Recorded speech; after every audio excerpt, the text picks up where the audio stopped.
Hey y'all, it's your girl Coach Kinsley. On today's episode, we're going to talk about amino acids. Where do they come from? Where do they go? Amino acids. Coach, what I know about amino acids, you could probably fit in an amino acid. So you ready to pod this up? Let's pod this up. Welcome to 15-Minute Fitness Fix with Coach Kinsley. I'm producer Mike, senior editor for the podcast, and a former client of Coach Kinsley's who benefited from every rep until I heard 3, 2, 1, let's go! Remember to always consult your physician before starting any nutrition or fitness regimen. All right, Coach Kinsley, what is an amino acid and how is it going to help me on my fitness journey?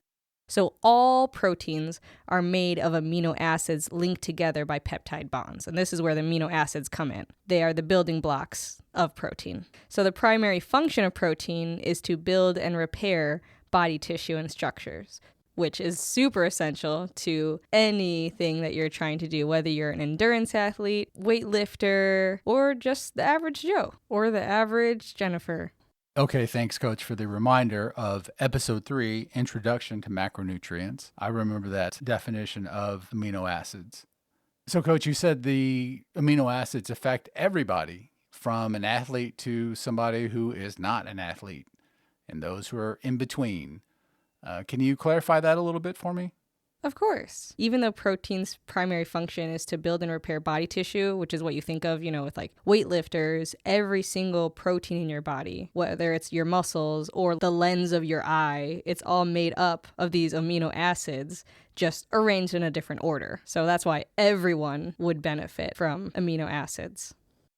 So amino acids go down to your cellular structure, it sounds like. And so that would obviously affect everybody. So then amino acids are essential to everyone? Oh, yeah. Now, it's funny that you use the word essential because there's approximately 20 amino acids that are used to make these many different types of protein. We split them up into essential and non-essential amino acids. Essential and non-essential, that means some are needed, some are not needed?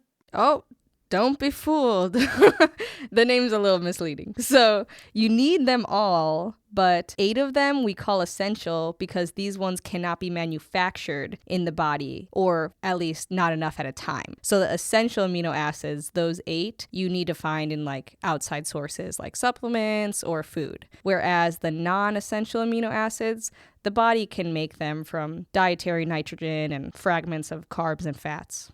So some are directly ingestible, the essential ones, because we can't build them within ourselves. And the non-essential ones are built from things that are already going on in the old bod, right?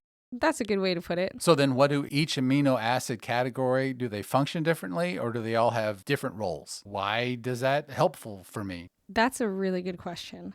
So you need essential and non-essential amino acids at all times, right? And it's going to come from your total diet. But whenever you are, let's say, your body's trying to repair a broken down tissue from working out, everything that is necessary for that protein needs to be available at that time. Broken down tissue from working out. Now that's something I can relate to. And both essential and non-essential amino acids are necessary to help rebuild the muscle that I micro tear when I do weightlifting.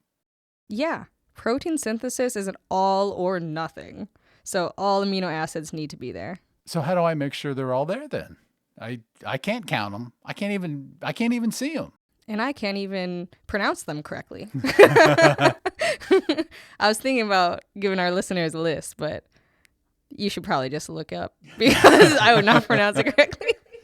Yeah, you're looking at the wrong guy for that. So back to your question, how do you make sure? So I touched on this a little bit in the macronutrient episode 3, how we have complete proteins as well as incomplete proteins in regards to eating. Because like I said, you get these amino acids from eating protein or supplements. So the non-essentials I get from the stuff that I ingest anyway, and the essentials I ingest from protein, from stuff that I eat directly, right? So I'd need to be eating essential amino acids? So both of these are going to be found in the proteins that you eat.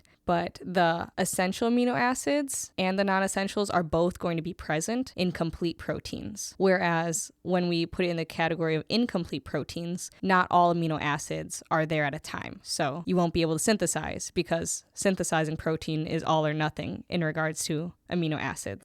Oh, so complete proteins help me. Incomplete proteins I have no use for until I make them complete, and then they can help me. Right. So a complete protein is when all the essential amino acids are available at one time. That's going to be like your fish, your eggs, your chicken.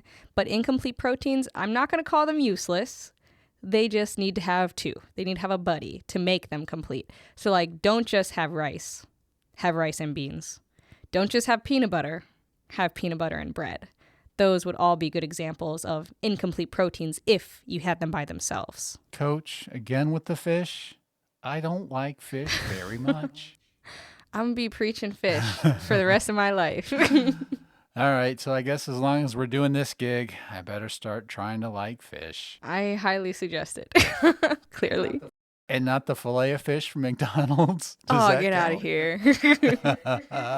Okay, so yes, once you consume, right, your complete protein or two incomplete proteins to make it complete, then it needs to be broken down into the amino acids before the body decides what to do with it.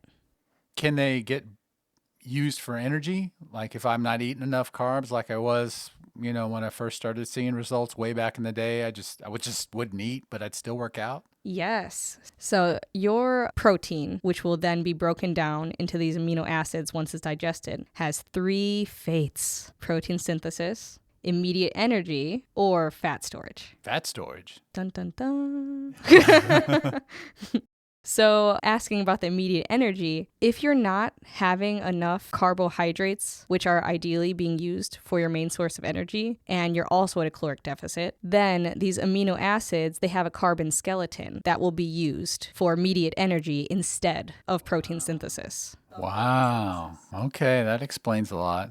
That's why I think I've lost probably a little bit of muscle, because all the protein shakes I had were being used for energy because I wasn't eating enough. Right, rather than protein synthesis. So it is really important that you're getting enough food, period. But especially as you are dropping your carbohydrates, that you increase your protein, because not all of that is going to be used for protein synthesis. And then on the opposite end of the spectrum, if you're at a caloric surplus, you're having more than you need. Maybe it's on purpose, it's bulking season. Maybe you're just not paying attention. Whatever the reason, those extra amino acids, once your protein synthesis is taken care of, all your structures and tissues are repaired, you have enough energy going around, then it's going to store it. And that's your fat storage. So if sitting in a computer chair for 6 to 8 hours and I have a couple of donuts, and they're not going to burn anything, and they just go right right to the fat part of town? Definitely. But I mean, I wouldn't put a donut into your complete protein or incomplete protein category.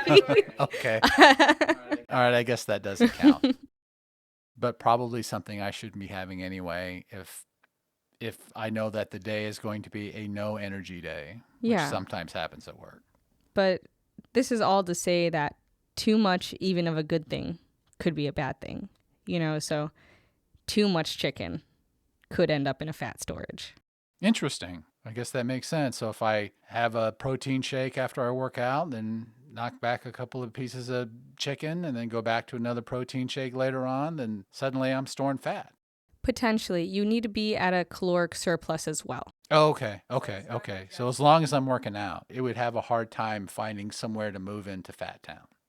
Right. As long as there are tissues that need to be restored and proteins that need to be synthesized and energy that needs to be used, then that's usually where the protein will go. But it's a numbers game. If you're eating more than you're expelling, no matter if it's protein, carbs, or fats that you're overeating, it's going to be stored.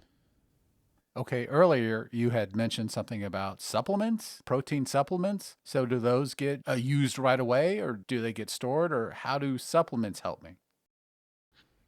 So when it comes to amino acids, at the store, the supplement is either going to say EAA or BCAA, and both of these are amino acids. Just one your essentials and one your non-essentials, which, like I said, both are very important. So for sure, you can supplement them. When I look at a label and it says BCAA, that is an essential or non-essential? Or are they always going to have both in the supplements? Hopefully they have both, but your EAA is guaranteed to have the essentials at least.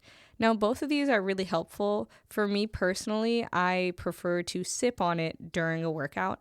I feel like it helps my endurance, and maybe it's being used more for immediate energy rather than protein synthesis. So if you're looking more for protein synthesis, then I would suggest having the EAA or BCAA after the workout. Or if you're just on your recovery day and real sore, having either one of those supplements will help with the recovery. So I know on leg days that either the next day or the day after, I'll be sore. Is that a cause to, say, have a quick protein shake before I go to bed to kind of head that off? Or is it kind of like hydration where I need to kind of constantly feed protein throughout the day? Having protein throughout the day is really best. Breakfast, lunch, and dinner, or even if you're a grazer, every snack, your 5 snacks could be protein focused. Okay, that makes sense. And that's something to focus on too. All right, Coach Kinsley, hit us up with the highlights. Right. The highlights. So, amino acids are the building blocks of protein, and protein's primary function is to build and repair body tissue and structures. You can get more protein in your diet throughout the day by having fish, eggs, chicken, or you can have rice and beans, or peanut butter and bread, or hummus and bread, or supplements. Coach, again with the fish. Forever fish! Thank you so much for joining us today on 15-Minute Fitness Fix with Coach Kinsley. The fun doesn't need to stop here. Email me at coach@coachkinsley.com. You can check out my webpage, coachkinsley.com, and also find me on Instagram at, you guessed it, Coach Kinsley. Your girl. See you next week. Boom.